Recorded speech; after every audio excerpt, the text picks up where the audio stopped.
Quick take here on Catholicism, having been a Catholic all my life, so to speak, and having gone to Catholic schools for 12 years and used to pray Compline at night. I know my Catholicism. I know what's going on, so to speak. And it'd be interesting what's going to happen here. So you have, I believe, 4 Supreme Court justices, which are very, very conservative. John Roberts Alito, is it Clarence Thomas, and who's the other guy? Scalia. So very, very, very conservative Catholics. You have John Boehner, conservative Catholic, but he is takes up the other mantle of Catholics, which is, a little bit of this from my understanding. And just to say, I didn't get that. I got from 2 people who have seen him directly do it. Not that they're I'd say they're definitely telling me the truth, because we've heard that about Boehner. And then Nancy Pelosi. Of course, Nancy Pelosi then would stand on the left-hand side, and of course she's a woman. So I would believe some things that she would have to say about what would be right for women, as opposed to what any of those other men would say, and including the Pope, because I do believe that women's issues have always taken a back seat to men's issues, especially in the Catholic Church.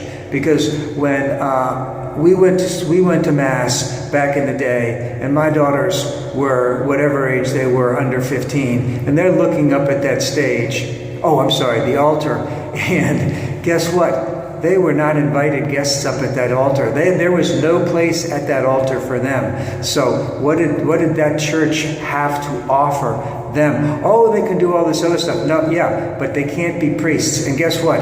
I used to remember we used to revere priests. Priests were the men, And of course, there was a time when, especially in the last several hundred years, when the priests were the most educated people there. But that's not the way it is anymore. The priests, to me, they're just men. There's nothing special about them. They're just another man, and they don't know nothing about marriage. They don't know anything about how to live a life and make a marriage work and make it work with children. They have no idea what it's like when someone cheats on you.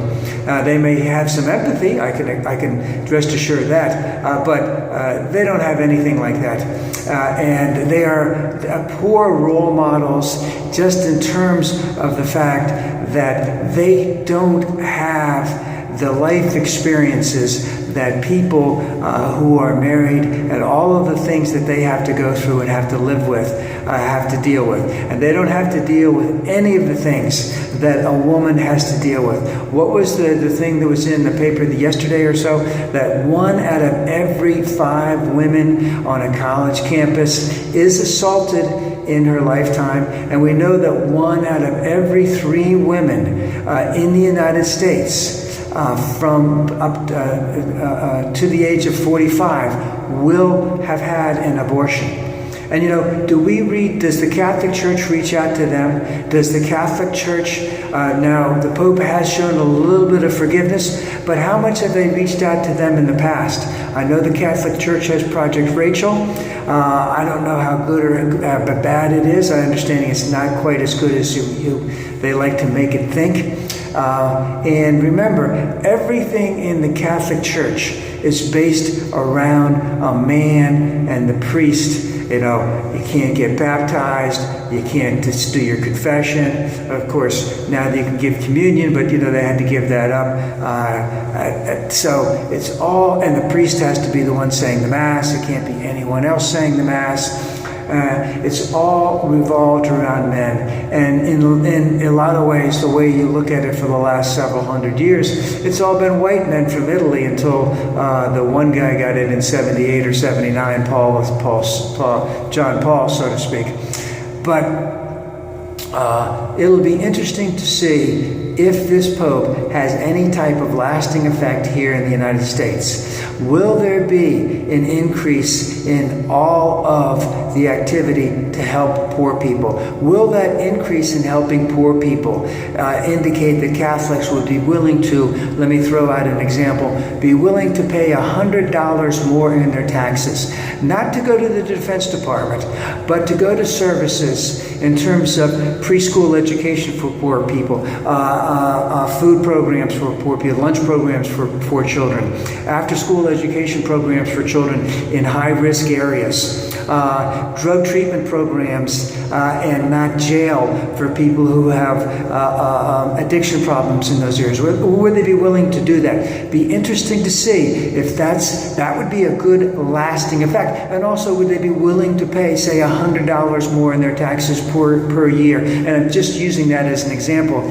so that we can initiate more renewable resources, renewable energy sources, wind power, solar power, geothermal power, working on getting batteries batteries for cars, so to speak, working on the electrical grid system to be, all of that to be more efficient so that we can decrease our carbon footprint. Will Catholics be willing to do that? That would be an interesting thing. That would be very successful if the Pope can get that out. And remember, again, he's against abortion and he's against gay marriage. And, but he's not going to bring that up. Will he bring that up in tomorrow's speech? I don't know. But he is clearly indicating that he wants to help the poor, and he knows that the footprint that humans have placed on the world the carbon footprint needs to be decreased. Will conservative Catholics follow, the Pope on this?